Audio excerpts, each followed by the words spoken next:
আমি সাক্ষ্য দিচ্ছি আল্লাহ ছাড়া কোনো ইলাহ নাই, আর মুহাম্মদ আল্লাহ তাআলার প্রেরিত বান্দা এবং রাসূল।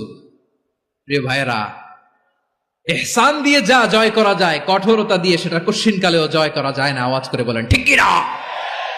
এবার সুমামা দাঁড়িয়ে বলে, ওগো নবী, আমি তো কালিমা পড়ে মুসলমান হয়ে গেলাম, এবার শোনেন, এই মুহূর্তের আগে আপনার চেহারার চাইতে নিকৃষ্ট কোনো চেহারা আমার কাছে ছিল না, কিন্তু শাহাদা পাঠ করার পরে আপনার চেহারার চাইতে উত্তম শ্রেষ্ঠ কোনো চেহারা আমার কাছে আর নাই।